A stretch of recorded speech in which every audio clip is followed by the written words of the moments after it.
আসসালামু আলাইকুম। অহাকালি 19 ফেব্ৰুৱাৰীৰ পৰা আমাৰ পবিত্ৰ ৰমজান মাহ আৰম্ভ হৈ আছে।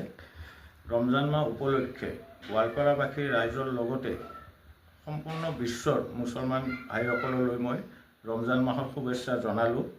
লগতে মই সৰুৰ পৰাই চাই আহিছোঁ, ৰমজান মাহ ষ্টাৰ্ট হোৱাৰ লগে লগে মাছ, মাংস, চব্জি প্ৰত্যেকটো বস্তুৰ দাম বাঢ়ি যায়। তো মোৰ চৰকাৰলৈ এটা অনুৰোধ যে আগত যেনেকৈ বস্তুৰ মূল্য আছিল ঠিক তেনেকুৱাই যেন থাকে। ৰমজান মাহত কি কাৰণত বাঢ়ি যায়, এইটো বস্তুৰ ওপৰত চৰকাৰে অলপ চকু দিব লাগে। আৰু যদি সম্ভৱ হয় পাৰিলে ৰমজান মাহত বস্তুৰ দাম কমাই দিব লাগে, কাৰণ দুখীয়া মানুহখিনিৰ খোৱা লোৱাত বহুত অসুবিধা হয়। গোটেই দিন ৰোজা ৰাখি তেওঁলোকে সন্ধিয়া এসাঁজ ভালকৈ খাব বিচাৰে, কিন্তু মূল্য বৃদ্ধিৰ বাবে তেওঁলোকে এইখিনি কষ্টৰ সন্মুখীন হ'ব লগা হৈছে। তো এই কথাখিনিৰ ওপৰত চৰকাৰে বিশেষভাৱে গুৰুত্ব দিব বুলি মই আশা ৰাখিলোঁ। ধন্যবাদ।